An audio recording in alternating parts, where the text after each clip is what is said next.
Polres Malang berhasil mengungkap puluhan kasus dan menangkap puluhan tersangka selama 2 pekan mulai Oktober hingga November. Pengungkapan kasus ini merupakan program bentuk dukungan terhadap program Astacita Republik Indonesia.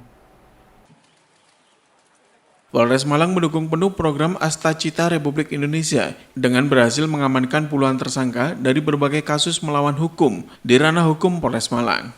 Sebanyak 24 orang tersangka berhasil ditindak tegas oleh petugas, diantaranya seperti kasus perjudian hingga pornografi online. Petugas juga turut mengamankan sejumlah barang bukti dari hasil ungkap kasus yang sudah dilakukan. Seluruh tersangka kini harus mempertanggungjawabkan perbuatannya di mata hukum.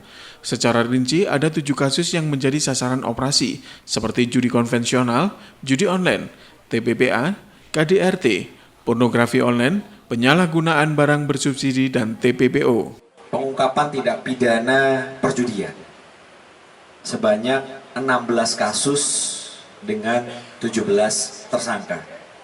Yang kedua adalah pengungkapan kasus tindak pidana terhadap perempuan dan anak sebanyak 3 kasus dengan 3 orang tersangka.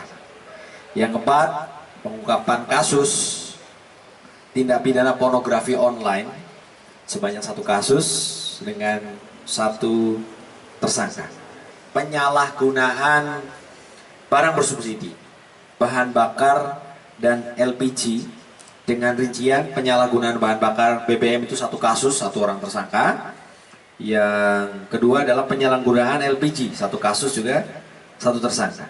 Yang terakhir adalah pengungkapan kasus perdagangan orang sebanyak 1 kasus dengan 1 tersangka. Tindakan ini sebagai komitmen Polri dalam mendukung dan mengawal program Astacita Republik Indonesia. Polisi berkomitmen menindak tegas segala bentuk perbuatan yang melawan hukum di ranah hukum Polres Malang. Ini yang dikatakan Bapak Kapolres, kita akan selalu berkomitmen untuk menindak tegas terkait apa yang jadi atensi dari pimpinan kita untuk masyarakat wilayah Malang hendaknya berhati-hati terkait perjudian dan perdagangan orang serta tindakan pidana yang lainnya. Kami tetap akan melaksanakan proses penyidikan lebih lanjut. Kita tidak diam hanya di sini saja.